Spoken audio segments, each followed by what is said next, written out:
Magandang araw mga idol, nandito naman po tayo sa channel ko upang alamin ang tungkol sa bagong halaman na pwede natin mapakinabangan. At kung bago ka sa channel ko, baka naman pwede makisubscribe at pakishare na rin po, pakibell all na rin po. At sa mga dati na rin po, maraming salamat po. Umpisa na po natin. Nandito po tayo sa ang 17 health benefit ng isang mani or peanuts. Pero hanggang 10 lang muna tayo kasi sobrang haba po nito.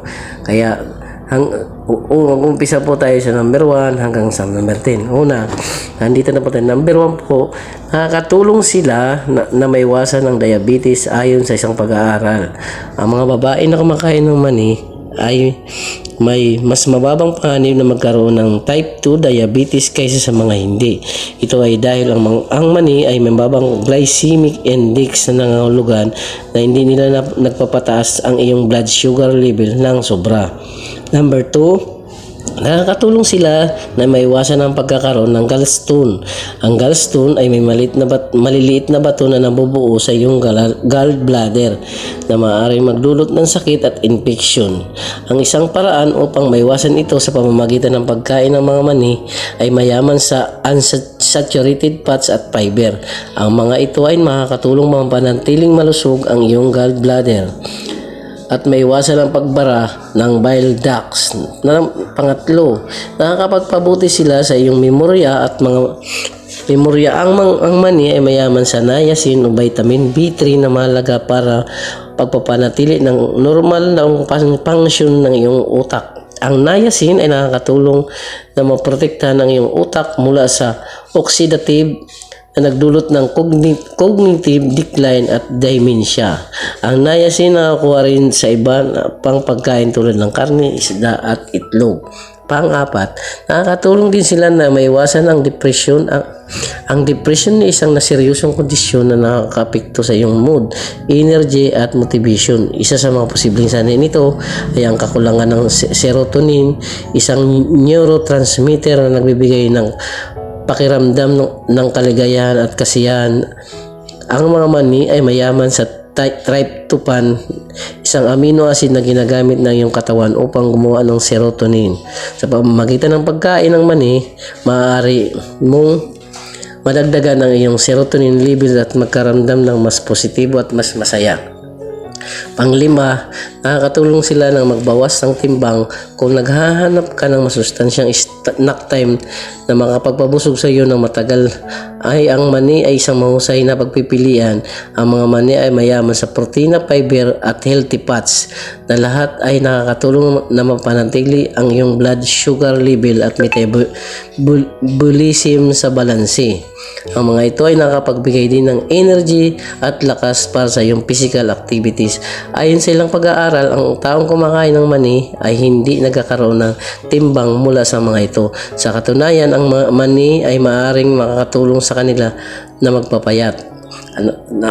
Ang pang-anim, nakakatulong sila mapanatiling malusog ang iyong balat. Ang balat ay ang pinakamalaking organo mo at kailangan mo itong alagaan upang maprotektahan ka mula sa iba't ibang sakit at infection. Ang mga mani ay mayaman sa vitamin E, isang antioxidant na tumutulong sa pagpapalakas ng iyong immune system at pagpapanatili ng kalusugan ng iyong balat.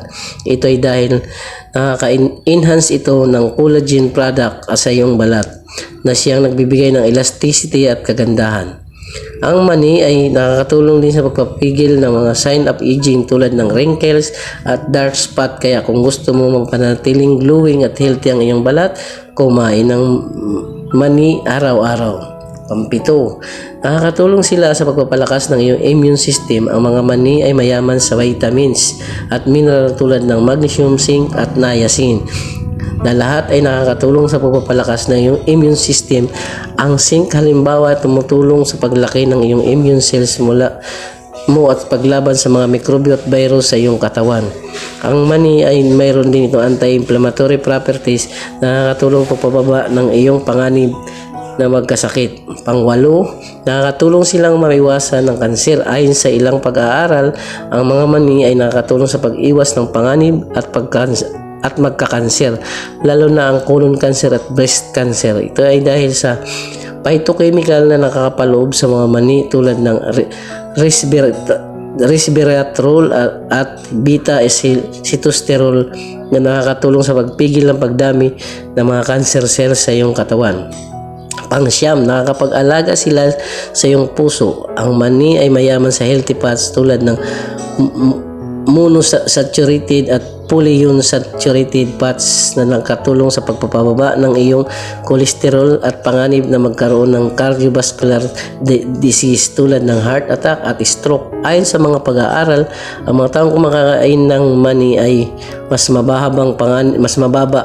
mababang panganib na magkaangina at coronary heart disease. Pang-sampo, nakakatulong sa pagpabuti ng bone health dahil sa kanilang magnesium content. Ang magnesium ay isang mineral na kailangan para sa paggawa at pagpapanatili ng matibay na buto, at magnesium na nakakatulong din sa pag-iwas ng osteoporosis sa isang kondisyon kung saan ang buto ay nagiging mahina at madaling mabali.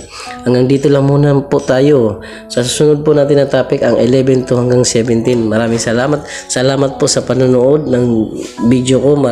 Hanggang sa muli.